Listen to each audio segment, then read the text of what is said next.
So what would be Generation Alpha be like? So let's take a look at Generation Z. These are the students that we're teaching right now. Generation Z, they're digital native. Their internet has always been there. They're highly connected. They constantly use instant messaging, text messaging, etc. This is an interesting slide. Shows you the number of hours that people interact socially, face to face. And that has been decreasing from 6 hours per day to less than 3, whereas electronically, it's up to like 9 right now. So what that means is that if this is the main tool for communicating, maybe when we teach our students, we have to leverage those electronic means as well. In terms of Generation Z and baby boomers like us prefer things to be verbal. Generation Z like things to be visual. Instead of sitting and listening like we did, they like to try and see. They don't like the teacher teaching them. They like the teacher to be a facilitator in their learning process. Before it was about job security, it's now about flexibility so that I could change jobs. Instead of people commanding, we like Generation Z like people to collaborate. Instead of curriculum center, they like it to be learner centric, adapting to their needs. Instead of closed book exams, more and more we're doing open book exams because there's no closed book exams in the real world. Books and paper, we have technology instead. Statistics shows that for Generation Z, in the lifetime, they might go through 17 jobs, 5 different careers, 15 homes. So what that means is that we need to train our students to be able to be cross-disciplinary, to be able to work in different environments, different industries, and be truly lifelong learners. A recent study by the National Association for Colleges and Employers in the United States, they asked employers what are the most important features, skill set that you want your future employees to have. And the list is, in the top list is the ability to work in a team, ability to solve problems, et cetera, et cetera. It's only until you get to like the 7th item that they mention technical knowledge related to the job. Unfortunately, that's been where most universities has been focusing on, technical knowledge and how to do the job. So I think a lot of your university probably realize that we're training our students so that they could communicate, they could share, they could work in a team, they could do a project, organize material. Is much more important. Generation Alpha. So what could we expect when these people grow up? Definitely, we cannot be like we are. Sir Ken Robinson mentioned that education is flawed. It doesn't work because we cannot train and educate students like a factory. They go in the same time, lockstep in different courses, collect enough units, enough seat time, and then graduate with the same skill set. In the future, we need people who are more diverse. So borrowing an example from a different industry, music industry, the music industry changed quite a lot in the past 10, 20 years. Before, if you want music, you have to go to a record store, buy vinyl. Just like before, if you want to get educated, you have to go to a university because that's where the knowledge is. But things have changed in the music industry. If you want great music, you can still go to a live concert. Alternatively, you go to a satellite radio, which has 100 different stations. So it's like a MOOC. You could select whatever channel you like. And then there's also streaming, radio streaming, where it's personalized. These platforms understand what you like to hear, your preferences, your favorite artists, and they stream music automatically, select music automatically and stream it to you. And then, of course, the other channels. So the success of these different new music platforms is because they're user-centric. I don't have to go to a record store. The record store comes to me. It caters for my convenience. I have a freedom to choose whatever music I like, not what the store sells. The experience is personalized. It knows what I like, knows my interests. I can listen to music anytime, anywhere. It's on demand. There's a lot of social elements I could share what I like. And fit for purpose. I don't need to always buy the whole record, for example. I don't have to always buy the highest quality. I could buy lower quality and be free because I'm just listening in the car. For university, it's similar. Content can be gotten anywhere from Google search engine, YouTube content. There's commercial, lynda.com, MOOCs. There's also these boot camps, and then of course open sources. Maybe in the future, we should have something called Education 3.0, where education we provide user-centric for the convenience of the student. At different places, they're not necessarily have to learn just at the school. Freedom to choose based on their interests. The experience should be personalized. We should be able to understand what a particular interests of a particular students are. A student should be able to learn anytime, anywhere, to be on demand. Socially, they could share, and then fit for purpose. It doesn't mean that we have to take all the courses within a traditional university. We might take some courses in a MOOC environment, for example. I just want to share this quote from Netflix, a recent quote last year. It says that in the future, there will be no more channels. Netflix, I don't know if you know, is a movie streaming service popular in the United States. And they say that instead, the internet's on-demand capabilities will build a different channel for everyone. Wouldn't it be nice if higher education, we could give a personalized experience for each individual student? We know their interests, we know their passion, give them a personalized channel, if you may. Okay, so very quickly, I have two questions I want you to think about. Will the university of tomorrow need to change, or could we continue teaching like we did for 1,000 years? I think we need to. How we deliver knowledge has to drastically change because there's a lot of online sources to complement face-to-face. Our pedagogy have to change because the profile of our students are different, maybe some blended flip. Curriculum design has to change, more flexibility, more choices. And how we assess students, outcome-based, competency-based, is important. And change have been happening. 3 years ago, Stanford Medical School says that they're the world's first lecture-less medical school. Isn't that great? Go to medical school with no lecture? I would sign up. University of Michigan launched residential MOOC. So instead of MOOC for anyone in the world, it's MOOC for within their own students. That is just recent. Harvard Business School opened their preparatory courses. So there's courses for non-business major that students have to take before they take their MBAs. And they made these courses available online and for credit. Of course, competency-based education is an important topic. Our previous speaker has mentioned a lot about that, etc. So I think there's a lot of changes that's happening already, and that's for sure. So the biggest question that I think everyone's asking ourselves is that, will there still be universities in the future? Would MOOC replace universities? Would online learning make universities obsolete? And I think the answer is there will be, yes, there will be university in the future. University is not going to be obsolete.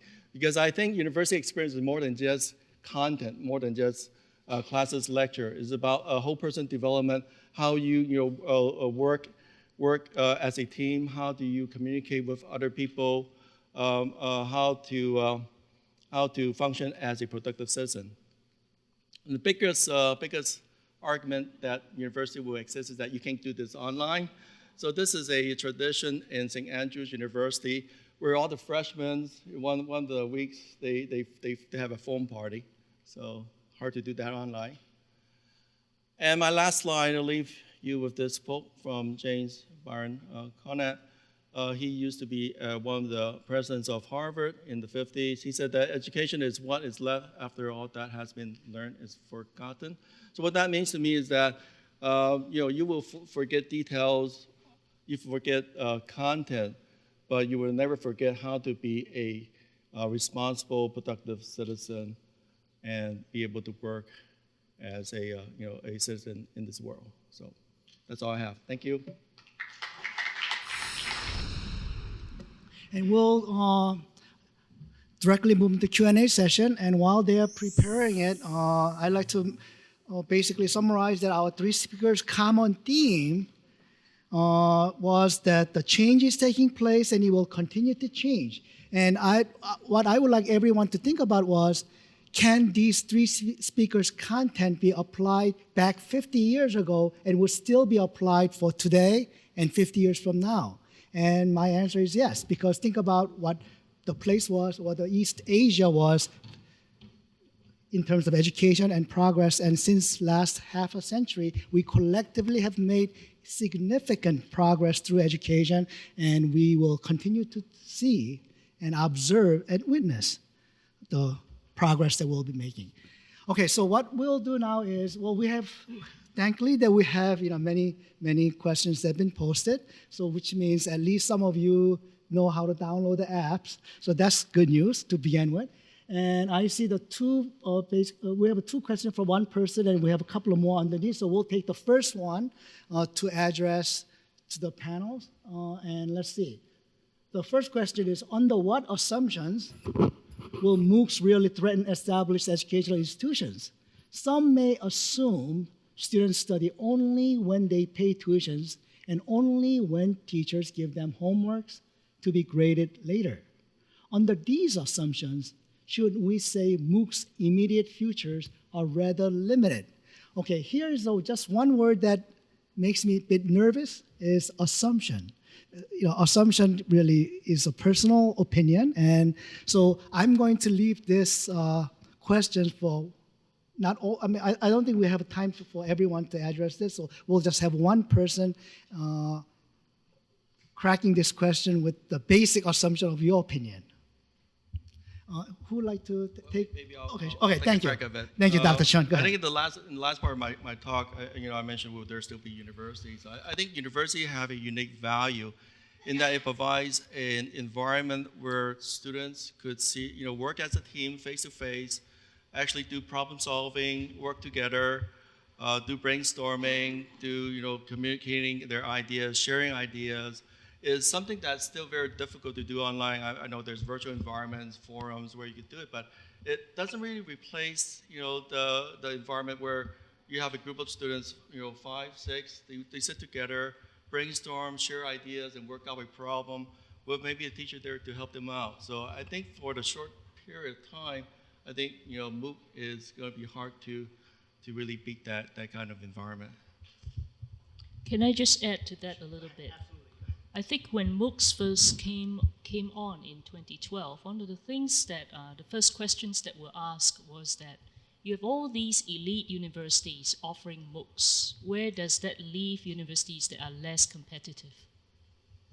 So I think some of that answer to this first question, I think, was already alluded to by all three of us in our talks. When universities' business was traditionally to deliver education, to assess, and then to award degrees, if you have students, learners who can just pick courses from elite institutions, put them together and present it to an employer for job credentialing, where does that leave our role as institutions? Because what we hold in our hand for all this time is our power to credentialize. So, of course, at the moment, many employers are still not quite recognizing MOOCs in that way, but it does not mean that they will not in the future. And I think part of that is addressed when you talk about unbundling. Thank you. Okay, I'm looking at the questions posted here. The question posted by Hasan Kim, basically towards Dr. Chun, I think he basically compromised as well as summarized in his first response. So I'm going to jump to Becca Bitna's questions. Okay, she is asking, is she here, by the way? Or is she sending this from somewhere? Okay, there she is, okay. All right, so at least live person is generating this question, so that's good news, okay? Right. Education does not simply mean transmitting knowledge, but should include character building, okay, character building. As we are heading to our future of fancy smart learning era, how can we balance among education's contradictory roles? Alpha generation also need to learn to live together. However, how are we going to educate them while keeping online education system? Okay. Who wants to be bold and take a big bite on this question? Okay, I'll try. Go ahead. My answer to this question is that, well, the character building, of course, should be part of the education services. But I don't think it should be confined to physical environment. It doesn't have to be in a classroom. It doesn't have to be on the campus, physical campus. It can be actually done through online system as well. And people think online learning is just providing learning resources to learners one way, but it's not that. If you give, the feedback, if you give a report through online system, it doesn't have to be physically confined space. And it's not really about the technology. It's how dedicated educators or teachers, instructors are in supporting learners. And it doesn't matter where they are located in a physical classroom or where they are located or communicating through some tools of information technology. I don't think that will pose much of the difference. Thank you. Okay, I think we'll have just one more question, and I think it's only fair for me to ask from the people who may be digital immigrants instead of digital natives, for those people who are not able to download apps. So if you have any questions that you would like to address because you had trouble with mobile, or you might have left your app at home, right? So anyone here? Okay, I think this also shows the typical Eastern Asian education that nobody raises hand when you ask questions. So I think the higher education definitely needs to be changed further. We have a long way to go, and I think this would wrap up question, and let's give a warm round of applause to the speaker. Thank you very much.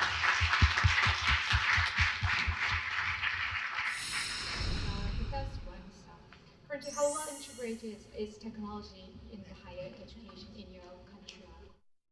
I think for Hong Kong, technology is tightly integrated in the higher education for many reasons. I think it's very similar. Hong Kong is very similar to like Korea, Seoul. We're a highly connected city. The mobile devices, PC penetration rate is among the highest, very similar to environment. So technology is readily available.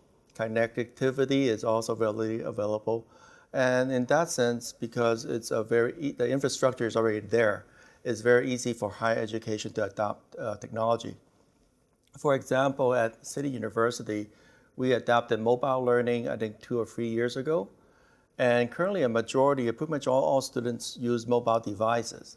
And because they use mobile devices, we could track, who's using our Wi-Fi connectivity.